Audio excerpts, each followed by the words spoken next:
Hi, I'm Amy. And I'm Kirsty. And this is our podcast covering the highs, lows and realities of parenting a child with neurodiversity. Each week we'll be sharing updates from our lives and hearing from a variety of guests about their advice and experiences. This is Love Needs No Words. Hi, and welcome to this week's special episode of Love Needs No Words. With it being the summer holidays, we've put together a couple of best of episodes. This is the first. Enjoy. Because we had a regression rather than Florence sort of developing in her own way in her own time, like she lost those skills. So then it's like the constant anxiety now for me is, when will the next regression be, and what will that steal from her? And she might never have another one. She probably will have another one. I don't know. But yeah, the grief is the main thing. I think I'm just grieving for the future that I had envisaged for myself the minute that I saw that little cross on that first pregnancy test. You know, she was so wanted, and it was so hard to get her earthside with that horrible pregnancy that it just felt like another blow. You know, it was just like another hurdle that we now have to deal with. And yeah, I feel like elements have been stolen from us, to be honest, which doesn't sound very nice to say and feels horrible to admit as well, to be honest. There'll be a lot of people listening, and I think Amy and I will quite openly admit as well that we have been through this journey as well. And I remember Amy right at the very beginning, when I first found out about Max, shared with me a poem. I think it's called Welcome to Holland. I'm not sure if you've heard of it, but it beautifully sums up. Yeah, it's beautifully worded, and it's basically about kind of believing that you were on this journey, you were going to Italy, and you were ready for Italy, you'd prepared for Italy, and then they told you you're going to Holland, and you think, I wasn't prepared for Holland. I don't know what Holland looks like. I don't know what there is to do there. I don't know how it feels, and I don't know how to speak the language, and all of these different feelings that go through. And I think it's not just people, you know, who have children with autism or ADHD or any of the neurodiversities. It's so much broader, isn't it? Because you have this feeling of what you believe your child, what you envisage actually your future to look like as a family, you know, and actually it's a harsh reality when you have to look in the mirror and think, actually that might not be what it looks like for us. Yeah, absolutely. I feel that there's like a lot of sort of panic as well at the moment of like, what will her future look like? You know, we'll be heading into reception year in the next academic year, which means that at the time of this filming, we've literally just done our sort of school selections. So it's like it's just realizing that everything's just going to be a little bit more challenging. We always talk about that crystal ball, don't we? That you just wish you could even just look 6 months or a year into the future, and like she's at school and she's happy and she hasn't regressed again and her speech is slowly coming back, just so you don't have to have this worry, because that is, I just feel it like a constant state of worry. And I've spoken about in the last few weeks Alex saying a few words, but then you don't want to get too excited because then you might not hear those words again, or that might be it for a few more months. So it's, you want to get excited, but inside you're just having to stay at this kind of like mellow level, because you just don't know what the next corner brings. Like this journey is just we never know, do we, what's around the corner. What's really interesting though is when we talk about that crystal ball, every single person that I've spoken to who's ever like reflected on it or mentioned it, or I've spoken to about it, every single person says, I just want to be able to look forward and know they're happy. None of us are saying I want them to be rich, or I want them to be powerful, or I just want them to be happy. That's all you want for them. Just know that they're going to be okay. Yeah, exactly. I always said from the beginning of this journey to Jules, my husband, I was like, I just want two things for her. I want her to be able to live independently, because obviously that underlying, that means she's been able to pick up a lot of skills and can do that safely, and also to form relationships that she wants to, because for me they're the kind of two things that would form that happiness, you know, that like no isolation, and having friendships or even relationships with other people. I just that's kind of all I want, really. There's been some years where we've seen real leaps forward and progression, and then other years where things have got harder, and I guess you see it as a regression from that. For both Tommy and Jude, it seemed to sort of manifest itself in a lot of it would be anxiety related, and for Jude that would mean being able to leave the house less, because he can't cope in being outside really, and that links into why the car is such an important part of his life, especially, is it means we can get out of the house without being around other people and being around, for him, like, he used to love going to the park, but if we go to the park and there's some noisy kids there, or there's a toddler crying, or a dog gets too close, or there's so many things that could upset him, and at certain points he's been really able to handle that, and at other points he hasn't, and that's why the car has been sort of that safe place to, it gets us out of the house for an hour or two, and means we just listen to music and get away from being at home. But yeah, I mean, I don't think necessarily everyone goes through regressions. I think maybe there's not as much progression at times, but when it happens, I think each time it happens, you're a little bit more resilient, a little bit stronger. You knowing that you've got through the harder times helps. Like, looking back, like, this year has been really tough with Jude. There's spells of like 2 or 3 months of being quite aggressive and like him really struggling with his emotions. And now he's 16 and as tall as me, and he's a big boy compared to when he's 5, and you can scoop him up and keep him safe and make things better.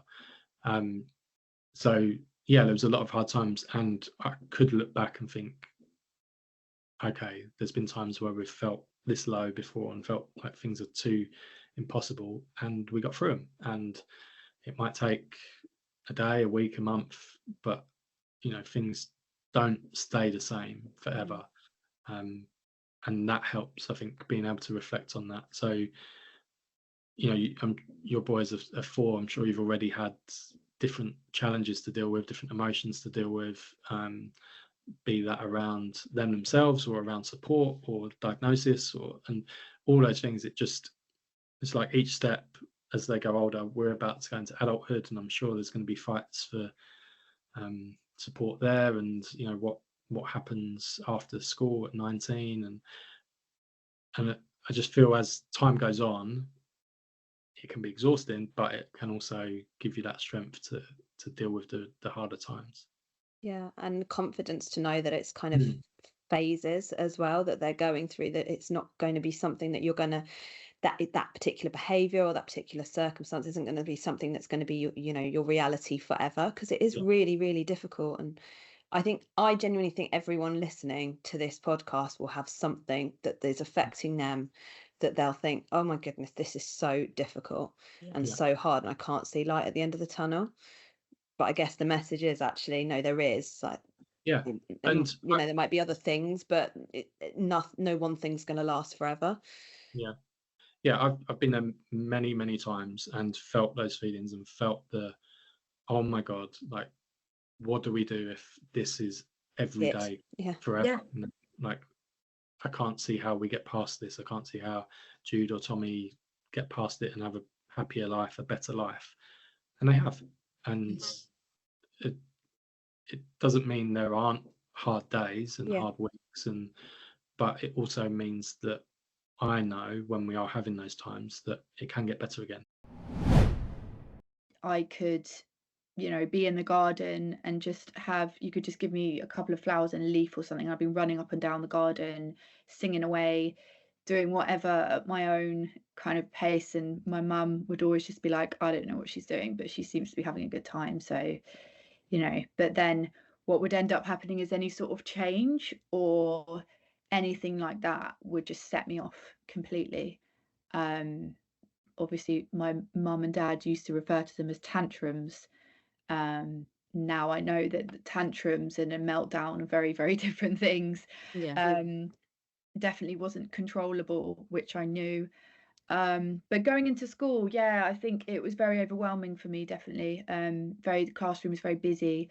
I didn't like the lights. I refused to eat any of the food. And when I came home, I just used to have pasta and cheese. That was all that my mum could get me to eat, was pasta with and it couldn't be melted. It had to just be on the top. If it was melted, that was not okay. And I'd have to have my same squash that I've always had, which I actually, to be honest, hands up, still have to this day, and still get very upset if it's out of stock. So yeah, there was lots of different things. I didn't cope well in friendship groups, in groups as a whole. I didn't really get that. I didn't really understand that. And everything was quite difficult learning wise. I mean, my parents were called in a lot about, just because I was like falling behind, and my attention span was like shockingly bad. It would be a lot of the times, oh, Catherine could do it if she applied herself, or things like that, or and then at some point, like the skin picking started. And I think that was probably, as I don't know where that came from. I think it might have been a result of just being ridiculously bored. I used to get really, really bored. It's really helpful sometimes to write down all the things that your child eats, because quite often it's more than you think. So people will often ring me and say, my child doesn't eat anything. Well, they do, because they're alive. Let's just think about that. And because people kind of dismiss packet food, like, oh, that's just junk. But a lot of foods within those packets will offer nutrition as well. So I think, looking at all those foods, writing them all down, because sometimes you forget as well. We get into the routine as well. It's easy to keep giving the same foods as well, because you forget of everything they eat. So I think have a look at that. As I say, you would be that sensory detective, and once you've written it down, look at those links. Is there links between those foods? Okay, I can see they like dry, beige, crispy foods. Okay, so the next food I need to be thinking about is something else that's dry and beige and crispy. And you kind of got to park that, I've got to offer 5 a day, or I've got to offer healthy food all the time. Yeah, that's your ultimate goal, but you've got to put those stepping stones in place. So kind of give yourself a break, really, and think, okay, right, yeah, I'm going to work to that. But like I say, if I'm giving a parsnip crisp, it's still a vegetable, like all you've done is add a little bit of oil to it, which is a healthy fat. So it's fine. One child, he's been in our school since nursery. He's only just come to us in my class in September. So he was in the neurotypical nursery next door, and was seen to have bad behavior, ripping displays, throwing things constantly, just couldn't cope in that environment. The early years environment where everything's out in like pretty little the tables, just couldn't cope with it. Couldn't cope. Was incredibly destructive, heightened, dysregulated. Even when happy, was just really destructive. Got so much joy out of the reaction of that. Yeah. Came to my class and I was like, how are we going to manage this? We've already got 10 children. Like, what are we going to do with this child? Genuinely, that was my fear. With all my experience, I just thought, what are we going to do with this child? But randomly, after a term, and I can't take any credit for this, it was just all the communication is just out. He saw me modelling with an AAC with symbols in a story and just grabbed it off me, and it was a sweet shop. So he worked out that when I pressed sweet, I got a sweet, and he was like, oh, I don't like this. So yeah, it was my maths money work, basically. It was sweet shop. I thought, how am I going to get my kids money? Right, they can buy sweets anyway. So yeah, he worked out, when I press that, I get a sweet. This is awesome. I love this thing. You're not having this back. I'm having this. To a term later is now typing whole words on the iPad. Like, I haven't told him that. He has just worked out, this thing means I get stuff. This is awesome. My child's got limited speech, and I guess when you look at all the different ways that they could communicate, sometimes, and I'm sure you've seen it, that there's narratives around, oh, AAC devices can hinder speech. Well, I know Alex really loves devices. He knows how to find YouTube on a phone really quickly. And so what would be your opinion to those that are thinking that, oh, I can't use an AAC device because it might hinder their speech? We can't expect people to just know this. You know, that is just what you would think. Of course you would think that. I think we need to work on speech. We need to focus on speech. And I do think that we need to be kind of clearer about, you know, answering this question and be a bit more upfront, because honestly, even parents who are fully understanding and fully committed to, like, right, we're going to go down this route, this is what we're going to do, still come at the end, you know, are you sure this is okay? I'm not doing anything that's going to make speech harder in any sense. And that's totally normal. So no, AAC does not hinder speech. I've been working with technology, with AAC, with high-tech AAC since 2002. So although this, you know, and many people before me were working, you know, with it long before then. And what that means is we actually have a really big bank of research. Now, obviously, things have moved on a lot in the last few years, in terms of how we're understanding about children who are autistic, how they're learning, and that access to iPads is making technology so much more accessible for so many more people.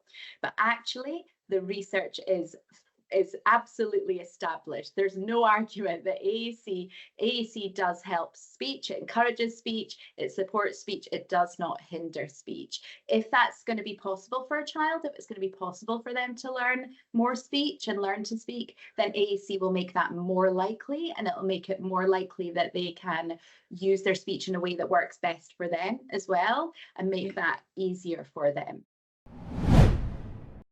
Freddie is very high needs autistic, you know, in comparison to some. But Freddie's been on a canoe, he's been on a paddle board, he's been on a jet ski, he's been up a mountain, he's been on a plane.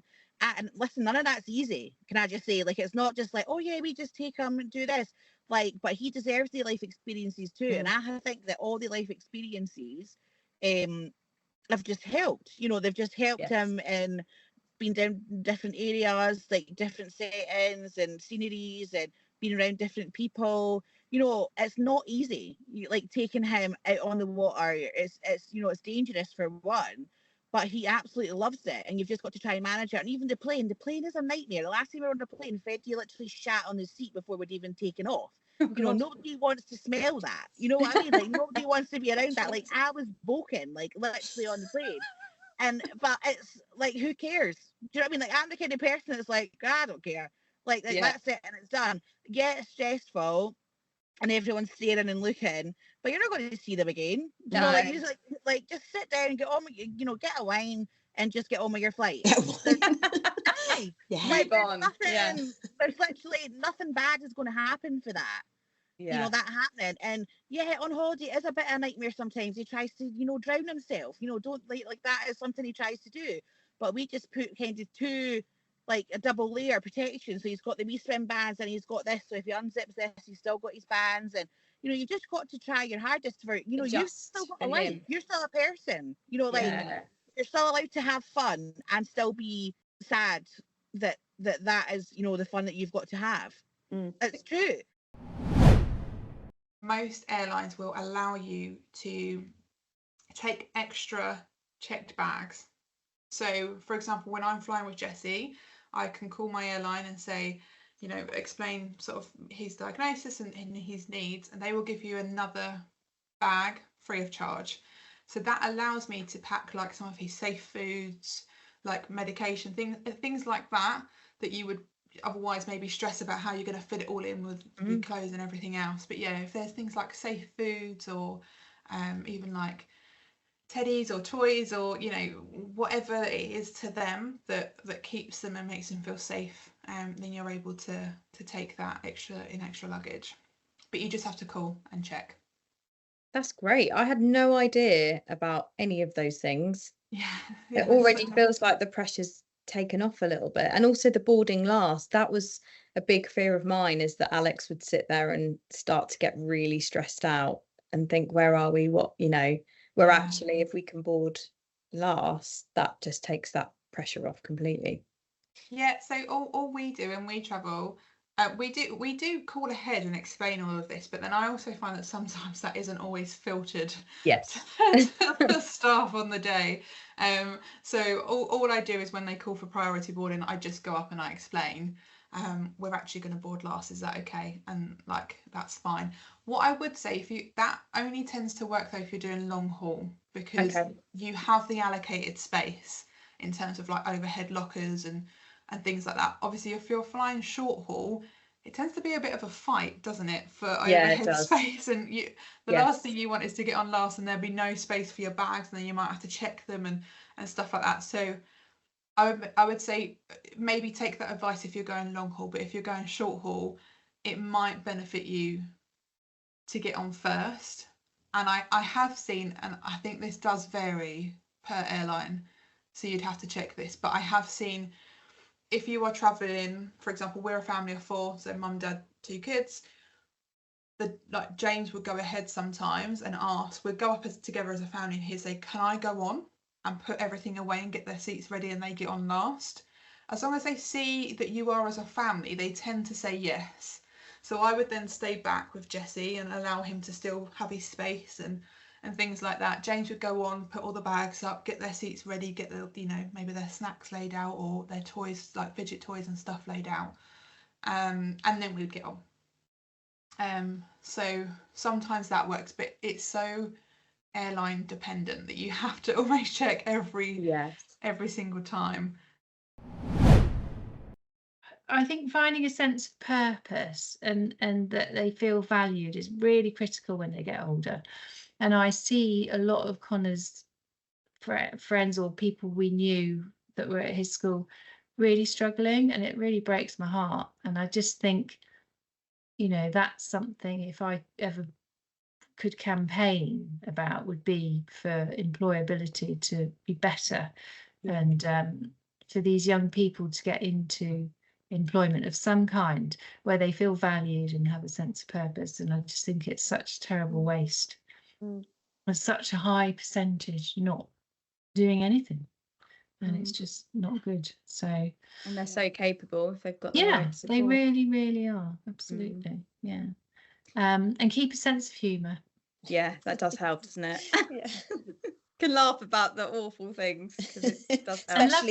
especially in hindsight. Absolutely. And love them for who they are. And actually what's been really lovely recently is that Connor's basically turned around to me and said, I'm very proud of my autism mum. So that's taken a long time to get to that point. That was the main thing we wanted to offer other people like us, was hope. And that's the main kind of theme on our page, is hope. There's always hope. Like, Kate was in the worst place imaginable. It was absolutely horrific, and my worst time of my life as well. But Kate got through it. We got through it, and we just kind of woke up one day and we were like, it was over. We just kind of were like, it's just like, maybe you did. During that time, Kate actually moved into my room, because I literally needed to keep an eye on her 24/7. So she was with me 24/7 for a long time. It was really, really difficult. That's exhausting. It was absolutely just. And when Kate was going through that, her sensory issues were really heightened, and like, she couldn't tolerate clothes or anything on her. There was just one t-shirt that she could actually tolerate on her skin, and she had to wear that like day in, day out, and there was nothing else. And I stopped eating, and I stopped like I said, I just think I was existing. I wasn't like, she couldn't eat, she couldn't sleep, she couldn't watch anything on the telly, she couldn't do anything until we found Gordon Ramsay. We found Gordon Ramsay's program Hell's Kitchen, and we watched that episode after episode after episode, just on a loop, and we loved it, didn't we? Like, we can't wait to meet Gordon Ramsay. We have to meet him. He got us through that really, really, really difficult time. So he doesn't use PECs anymore at all. He used to tap. It was amazing, because he did progress and he did start tapping the films that he likes, and that was amazing. But it's very limiting for him. With it being a folder with minimal things. So the AAC, he uses that in school, but he's not bothered about using it at home, because he uses other means, like on the TV, he'll like swipe up as a hint for me to like go up. He'll swipe across if he wants me to swipe across. To pick films, he'll tap now. He loves, so we were in Asda, and we were in the ice cream section, and he walked straight over to the Twisters and was like tapping tapping the freezer. That's how I love it. grabs your hand, walks you over and taps the freezer where the Twisters are. He knows what he wants. I was going to say, I bet he knows exactly where they are as well when he walks Honestly, in. they've moved them around as well, so I was really impressed. Like, he was like looking, he's like, there they are. So, it blows my mind. I didn't even realise, I'm going to have to say this without crying. I didn't realise that I'd lost my boy until I saw his personality come back when he went to Ascend School. And I realised afterwards that his whole personality had gone. And the way that he struggled, and I always knew he struggled at mainstream, but I didn't realise how much. And now that he's started at the secondary school, the Sen one, he's laughing again, he's happy, he's made friends, and it makes me so bloody sad that every child is not getting this, because the difference in him, I know now his future will be okay. I know now that he will possibly live a life of getting a job and getting married and all the things that everybody does. Coming back to your videos a little bit, because I think that's why your account is so brilliant, is that you bring light to things, but you do it in such a warm and comforting way to many watching.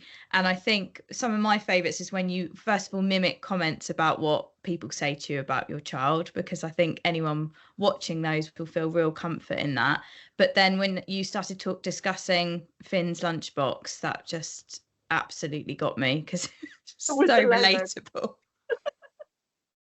This is the thing that I just don't want, because we all experience these things, and I think because our life does change a lot and everything, I think we constantly feel like guilty or like we're doing something wrong.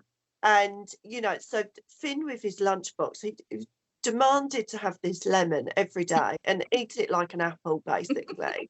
And some people are absolutely horrified, like, why would you send your child in with that? And I'm like, because that's what he'll eat. He'll eat a bit of bread with a bit of bread with nothing on it, and a lemon, and that is what he will eat. And I think when we've had children that don't eat and things like that, we know that we don't care what it is as long as they're eating. And I think, that's where the sort of perfect parent book goes out the window, because you just do what you can to survive and to keep your children alive as well.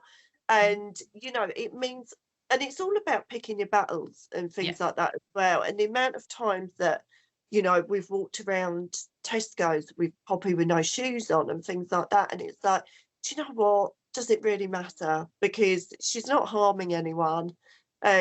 She's not harming herself. And if it's going to keep her calm around it, then that's what we'll do. But I try and show these funny side of things, because one, I don't want other parents to feel alone going through it. But two, I think, maybe when these judgy people do see us out and about and see a child with no shoes on and things, instead of making that instant judgment of what a terrible parent, they might just stop and think maybe that child's got sensory issues or something like that. And even if that changes one person's mind, then it's job done. Do you know what I mean? What advice do you have for parents at the start of their journey? Oh, that's a very good question. So apart from the advice to go onto the National Autistic Society website and sign up for our online community and things like that, I think it is take a breath. You can do this. You're the parent your child needs. You will know more about what your child needs than any other person. I always talk to parents and say, I can give you information about autism. And I can send you resources and links to the different bits of our website, that cover what we've discussed. But I don't know your child. You do. You're the expert on your child. So just have that faith in your ability to be a parent. And that doesn't mean that you're always going to get it right, because who does? Try not to feel bad about not what you didn't know earlier, because so many parents, especially if their children are diagnosed a little bit later, maybe in their teens or even older, they think, oh, I should have done this differently and I should have done that differently. You were doing the best you could with the information you had at the time. And so it's just trying to develop an autistic friendly way of parenting, working out what your child needs, what your family needs, not following the crowd and not keeping up with trends and what other people's expectations. I also recommend developing a very strong force field to just not let the stares and the tuts of other people get to you. Just ignore them. They are not important people. Yeah, I would have had some people shake their head and reproachfully at myself and my son when we were just going about like living our lives, but he has as much right to be out and about in the world as any other person. And if he's stimming and twirling and making lovely little noises or narrating his day, like, that's fine. He's not doing anything harmful. And even if he was having even if he was in a situation where we'd maybe stayed out too long and he got distressed and he had a meltdown, he still has that right to be out there. Like, the world is difficult for autistic people. We live in a world that's optimized for non-autistic people, so it is more difficult. Like, there are a lot of barriers that autistic people are dealing with. So yeah, we do our best to try and understand those barriers, understand our children's needs, and get the support we can from the different people in our lives, the different organizations like NAS and other organizations, and from listening to podcasts like yours, which is so much brilliant information in your podcast. Like, I'm definitely going to be sending people your way also. Get that good information that will help you to be able to build up your own understanding and knowledge so that you can be the parent your child needs.